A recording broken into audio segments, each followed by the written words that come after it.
It is with great pleasure that I have the intro for Colorado Representative Jim Wilson. I think some of you people might know who this man is. He represents Colorado District 60, and he resides in Salida, Colorado. He grew up on a wheat and cattle farm in Kansas and attended a two-room country school through the 8th grade.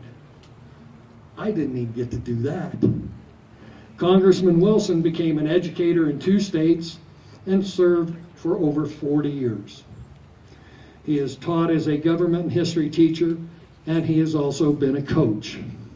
He continues to serve his community as a church leader, an elder, and volunteers for many projects in his church. In April 2012, Congressman Wilson was inducted into the Southwestern College Educators Hall of Fame. He enjoys hunting with a bow and a gun, fishing and gardening. And with no further discussion of this matter, I introduce Jim Wilson. Thank you, Jim.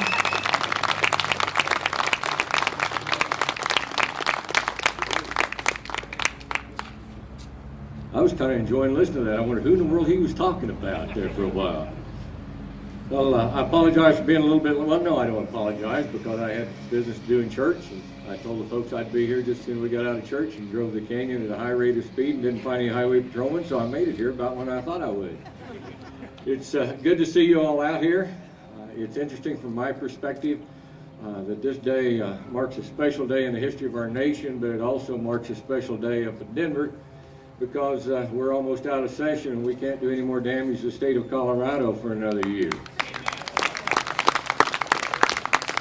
It's interesting. There's a couple of bills being circulated to cut down on the length of our session there, and another bill's being circulated to actually meet every other year, which I think would help us out a great deal. We could take care of the business and get back home and see the people.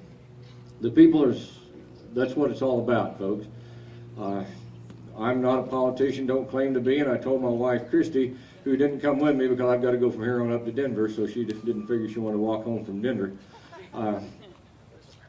I told her, I said, if I ever start turning into a politician, just poke me in the ribs and we'll go home. Because we had a life before we went to Denver, not unlike our founding fathers. That's the way it was supposed to be. Those men went to the government, did their business, and went back home to their jobs.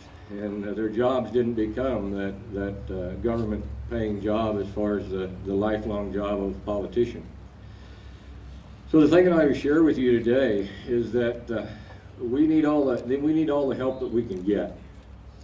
And as you look at the history, in fact, I was just listening to a book on CD. I do that to keep me from falling asleep when I'm doing all this driving. And it happens to be Bunker Hill that I started listening to today. And one of the interesting things that was pointed out was that when our patriot forefathers decided to take back this country or take over this country, it wasn't all the flag waving and the rah, rah, rah and everywhere was a victory. It was a tough, hard fought battle. And they gave up some of the biggest cities on the East Coast. They retreated in order to fight another day. But they never gave up their fighting spirit. And that's one of the things I've learned being in a minority in the House, is that you have to maneuver rather skillfully in order to get anything done, but the fighting spirit doesn't disappear. And that's what your challenge is today. Because we have a challenge coming up in 2016 like this country has never seen before, I firmly believe. We have seen our country go from where it was to where it is, and now we have an opportunity to determine where it will be.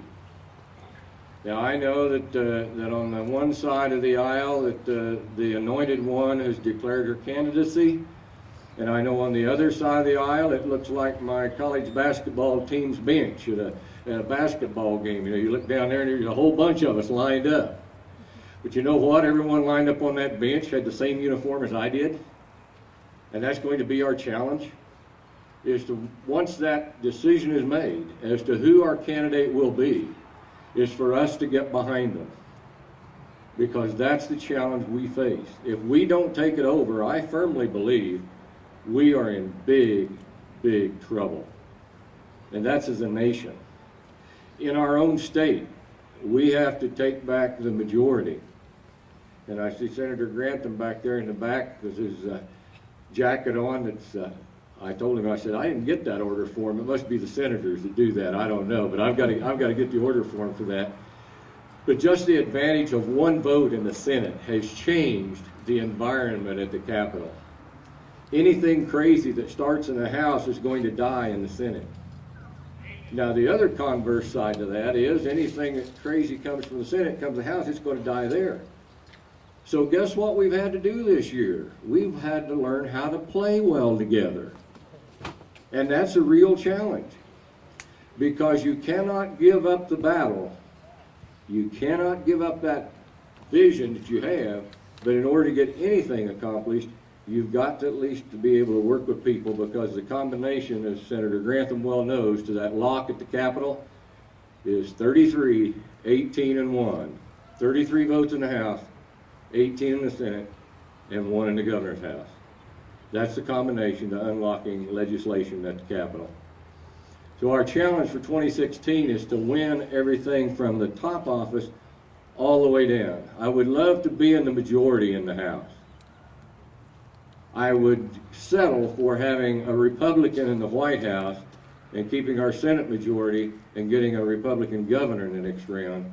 But let's win each of those small battles, folks, because that's what started on April 19th. Each small battle. And if you don't think it was tough, go back and read about Valley Forge.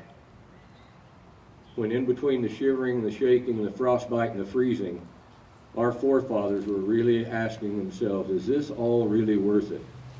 And I submit to you, as a free person standing on this stage, it was definitely worth it. Thank you all for your support. Thank you for being here. The work is just beginning, folks. We're relaxing in the park. You got to hit the streets for 2016. Thank you.